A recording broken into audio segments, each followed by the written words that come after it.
Recently मेरे दादाजी मुझसे बोले, बेटा हमारी जिंदगी का सबसे बेस्ट समय हमारा बचपन होता है। ये बोलकर वो अपने डायपर में हगने लगे। तो मैंने इस बात पे थोड़ा गौर किया और मुझे पता चला कि यस, बचपन सच में बहुत रैंडम होता है। बचपन में एक बार साइकिल की चेन चढ़ाते समय मेरा हाथ आ गया, तो मैं भाग के अपने अपाहिज दोस्त को भी ले आया कि उसके भी हाथ आ जाए। बचपन में मुझे मेरी दादी का चरित्र सही नहीं लगता था, क्योंकि वो मुझे डेली नया तारा दिखा के बोलती थी वो तुम्हारे दादाजी है। बचपन में मैं थोड़ा भोला भी था, ऐसे फालतू किसी को उंगली नहीं करता था, वरना फिर मैं 9 तक ही गिन पाता था। एक तो तब कोई भी आके गिनती पूछ लेता था, और उंगली करते समय गिनना कितना मुश्किल होता है पता है। बचपन में मैं और मेरा भाई हमेशा WWE देख के लड़ते थे, क्योंकि माँ बाप की जायदाद लड़ने लायक थी नहीं। एक तो मेरा छोटा भाई बचपन में बहुत शांत स्वभाव का था, बेचारा स्कूल में भी सीनियर से बुली होता था। हाँ, वो सीनियर मैं ही होता था।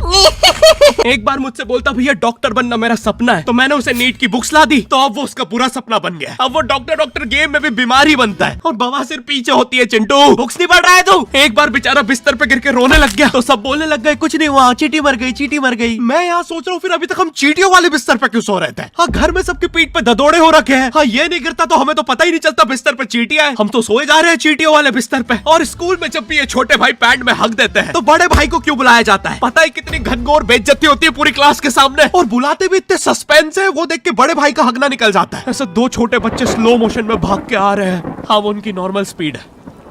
मैं देखता हूँ मेरे भाई को क्राइम सीन से 2 पियून पकड़ के ले जा रहे हैं। उसे ब्राउन रंगे हाथों पकड़ लिया गया। मेरे भाई ने मुझसे जाते जाते कहा, मुझे फंसाया जा रहा है।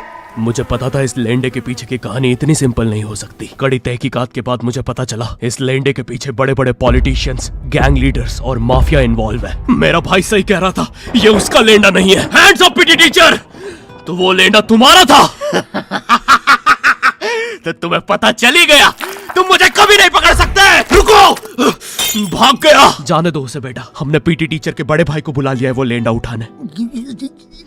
लेंडा आपकी नजदीकी सिनेमा घरों में पड़ा होगा, तो देख के पैर रखना। ये चैनल पे जितने भी अजीब और गरीब चीजें तुम देखते हो, ये मैं और मेरे भाई की लाइफ में हमेशा होती रहती है, और इसलिए हमने ये चैनल नॉट योर टाइप बनाया था। मेरे भाई ने कहा तू बोल और मैं एनिमेशन करता हूँ, और लो बन गया नॉट योर टाइप। आपके अरे अभी भी लेंडा लगा हुआ है। बचपन में बोले जाता था कि तुम जितने दांत तकिए के नीचे रखोगे तुम्हें उतने ही रुपये मिलेंगे। तो मैंने दादी की 32 रख दी, तो मुझे 32 रुपए मिले। वो 32 7,000 की थी। जो पिटा हूं ना मैं घर पे, साली स्कैमर दांतों वाली परी, चांदी का दांत ले जाके 1 रुपया देती है। दांतों से याद है, बचपन में सब सूखा बॉर्नविटा खाते हैं क्योंकि दांत दूध के होते हैं। ठीक है, ये वाला जोक हटा दूंगा। बचपन में मुझे चुड़ैलों से बहुत डर लगता था। एक बार मुझे चुड़ैल के पैर के निशान दिखे, तो मैं उल्टा भागा, पर फिर मैं चुड़ैल के ही घर में आ गया। हाँ, मैं पट्टी में भूल गया था उसके पैर उल्टे होते हैं, तो फिर मैंने सोचा इसका पीछे से सर फोड़ देता हूँ। सर फोड़ने गया तो वो उसका मुंह निकला। फिर से भूल गया कि साली चुड़ैलों के बाल भी मुंह पे होते हैं। आदमी को पता चले तो चले कैसे। जब मैं छोटा था, नींद में बिस्तर भी बहुत गीला करता था। मेरी मम्मी हमेशा गुस्सा करती थी कि सोने से पहले सुसु किया कर। अब उन्हें कैसे बताऊं, फिर गीले बिस्तर में मुझे नींद नहीं आती। बचपन में मुझे गुस्सा भी बहुत आता था, तो मेरी मम्मी ने मुझे एक रेड स्टोन की अंगूठी पहना दी, और सरप्राइजिंगली उससे मेरा गुस्सा इतनी जल्दी उतरने लग गया, क्योंकि अब मैं जब अंगूठी पहन के लोगों को पीटता था तो गुस्सा इतनी जल्दी शांत होता था। वैसे ये अंगूठी मुझे एक बाबा जी के आश्रम से मिली थी। जब मैं वो आश्रम में गया था, वहाँ एक बहुत ही हॉट सी बंदी मुझे देख के बार बार स्माइल करे जा रही थी, तो मैंने भी मौके पे चौका मारा और जल्दी से अपना नंबर पेपर पे लिख के उसकी तरफ फेंक दिया। वो बंदी ने भी बड़े प्यार से मेरा नंबर उठाया और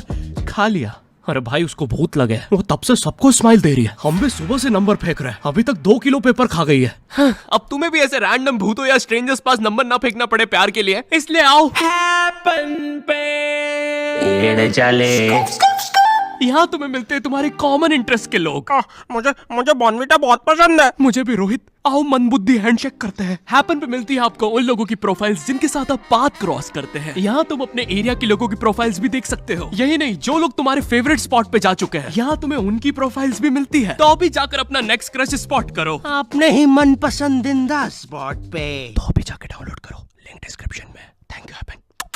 बचपन में मेरी मम्मी हमेशा बोलती रहती थी कि बाहर जाके खेलो। अब बाहर मेरे मोहल्ले के बच्चे भाई वो ऐसे अजीब अजीब से गेम्स खेलते थे। कहीं ड्रैगन फ्लाई में रस्सी बांध के उसको पेट बना लिया है, कहीं नंगे भाग रहे टायर के पीछे लकड़ी मारते मारते। मेरी मम्मी को उन पे दया आ रही है कि बेचारे गरीब बच्चे किसी भी चीज से खेल लेते हैं, फिर हमारी कार पलट जाती है। हाँ, वो टायर हमारी कार का था। और मुझे एक बात बताओ, चक्के से खेलने पे वो गरीब कैसे कंसिडर हो रहे हैं? क्या पता उनने कार खरीद के चक्का निकाला हो, क्या पता लैम्बोर्गिनी के चक्के से खेल रहे हो। नहीं, तुम्हें कैसे पता चल रहा है वो गरीब है या अमीर? और एक चक्के से इतनी सारी एक्टिविटी करेंगे ये लोग। कभी चक्के में रस्सी बांध के झूला बना दिया, कभी झूले से फिका के खुद को लूला बना दिया, कभी लूले पे झूला बांधकर हुला हू बना दिया। ये इतने हरामी बच्चे थे, इनके साथ कोई भी घर नहीं खेलता था, क्योंकि घर ये जुए में लगा के हार जाते हैं। ये वो बच्चे जिन्हें तुम रिमोट कंट्रोल कार भी दोगे तो उसकी मोटर निकाल के पंखा बनाएंगे। एक बार इन्होंने रिमोट कंट्रोल रिमोट बनाया था। तुम अगर इस रिमोट पे बटन दबाओगे तो इस रिमोट पे बटन दबेगी, बस ये लोग मकर संक्रांति के दिन पतंग भी लूटते थे दुकानों से। पतंग से याद है मैं बचपन में अपने दोस्त जनक के साथ बहुत पतंग उड़ाता था। जनक गुजराती था और गुजराती लोग तो बहुत बड़े पतंगबाज होते हैं। वो लोग गला काटने के बाद भी काहे पोचे चिल्लाते हैं। जनक मेरे घर पे इतना बड़ा गिर्रा लेके आता था पतंग उड़ाने। उस पर पता नहीं कितने 1000 किलोमीटर का मांझा लपटा होता था। हम दोनों का सपना था उस गिर्रे की पूरी ढील देना। एक बार तो गिर्रा खाली होने ही वाला था पर वो पतंग आर तो घूम के हमारे पीछे से आ गई। हमने हमारी ही पतंग काट दी। तो इस बार हमने सोचा पतंग पूरी परपेंडिकुलर उड़ाएंगे, स्ट्रेट। हमने 2 घंटे ढील दी। वो मांझे में वेव सिग्नल आने लग गए प्राचीन भाषा में। हमें लगा हमने एलियंस ढूंढ लिया, बट फिर धीरे से वो सिग्नल क्लियर हुआ। हमें पता चला हमने कोई नासा का 100 मिलियन का टेलीस्कोप काट दिया।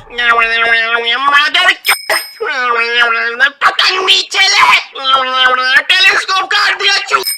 नासा का टेलीस्कोप जैसे ही नीचे गिरा बच्चों से पहले विसरो ने लूट लिया। बहुत वियर्ड था, इतने सारे बुड्ढे छत कूद के भाग रहे थे। एक तो जनक के मांझे में इतनी सारी गठाने होती थी, वो मांझा इतना भारी हो जाता था। हम चौथे माले से पतंग उड़ा रहे, वो दूसरे माले पे उड़ रही है। बचपन में बोला जाता है किसी भी स्ट्रेंजर से बात नहीं करते, तो फिर मैं इशारे करता था। तो फिर दादी मेरे चरित्र पे सवाल उठाती थी। दादी से याद है पुराने जमाने में एंटरटेनमेंट के लिए कुछ होता नहीं था, तो लोग 7-7, 8-8 बच्चे पैदा कर लेते थे ताकि उन्हें जायदाद पे लड़ता देख मजे ले सके। मेरे पापा के 5 भाई और 4 बहनें हैं, टोटल 9 बच्चे। मेरी दादी ने जिंदगी के 9 साल बस बच्चे दिए। दादी ने 9 साल तक पेट में इतनी लातें खाई है, उनके अंदर से एब्स आ गए थे। मेरी दादी लिटरली अंदर से टूट चुकी थी। उनका इतनी बार ऑपरेशन हो रखा है, उनको डॉक्टर ने टाकों की जगह चेन लगा दी थी। भाई आज के जमाने में तो इतने बच्चे कोई पैदा नहीं करता, उल्टा अबॉर्शन करवा लेते हैं। और यस मैं अबॉर्शन बोलूंगा क्योंकि मुझे जेल नहीं जाना। एक तो इंडिया में भी अबॉर्शन करवाना लीगल है, लेकिन बच्चे का जेंडर जानना इलीगल है। मतलब तुम मार तो सकते हो, लेकिन किसे मार रहे हो ये पता नहीं कर सकते। तो देखो अब रिस्क कितना बढ़ गया है। क्या पता अंदर शेर बैठा हो या कोई बड़ा गैंगस्टर, क्योंकि तुम्हें तो पता नहीं है तुम किसकी सुपारी दे रहे हो। क्या पता वो अंदर बंदे लेके बैठा हो। बचपन में सबके मम्मी पापा डराते हैं मस्ती मत करो वरना बोर्डिंग स्कूल भेज देंगे। और मुझे बोर्डिंग स्कूल से इसलिए डर नहीं लगता था कि मैं वहां जाके अपनी फैमिली से दूर हो जाऊंगा। मुझे बोर्डिंग स्कूल से इसलिए डर लगता था क्योंकि वहां पे वो बड़े दांतों वाला ईशान अवस्थी होता है। मैंने पहली बार जब तारे जमीन का ट्रेलर देखा था तो उसमें वो पागल बच्चे ने आतंक मचा रखा था। फिर मैंने मूवी का नाम पढ़ा तारे जमीन पे। मुझे लगा बिछाए होंगे इस पागल को पकड़ने के लिए, शॉक वॉक देना होगा तारों से। इसके तो दांत भी इतने बड़े हैं, सारी तारे काट देता होगा। मुझे ट्रेलर देख के लगा कोई एक्शन मूवी है, आमिर खान जोकर बना हुआ है। मुझे लगा यही तारों का जाल बना के पकड़ेगा पागल को। हाँ ट्रेलर देख के तुम्हें क्या ही समझ में आएगा। एक शॉट में आमिर खान बोल रहा है आपके बच्चे को डिसलेक्सिया है, फिर अगले ही शॉट में जोकर बन के बड़ा मछलियां उड़ती क्यों नहीं। फिर मुझे लगा ये शायद अपने माँ बाप को बोल रहा था। और दया तो मुझे उस लंगड़े बच्चे पे आती है जिसके बगल में ईशान अवस्थी को बिठा दिया था। वो बेचारा उठ के भाग भी नहीं सकता। और मैंने तो सुना था बोर्डिंग स्कूल में बस नॉटी बच्चे जाते हैं, तो फिर इस बेचारे गाय से बच्चे को क्यों यहाँ भेज के रखा है। कहीं ऐसा तो नहीं इसके पहले पैर थे और ये बहुत मस्ती करता था तो माँ बाप ने पैर तोड़ के इधर भेज दिया। बस भाई मेरा हो गया है आज का। अगर तुम्हें वीडियो पसंद आई तो यार लाइक मारो। एम करते हैं 7 लाख लाइक्स के लिए। पिछले वीडियो में नहीं आए थे इसलिए अब मैं औकात में आ गया हूँ, इसलिए अभी लाइक मारो। चैनल पे नए हो तो सब्सक्राइब करो। मुझे मुंह दिखाई के लिए 10 मिलियन सब्सक्राइबर्स चाहिए। और हैपन को भी डाउनलोड करना मत भूलना, लिंक डिस्क्रिप्शन में। अब मैं भी जा रहा हूँ, बाय।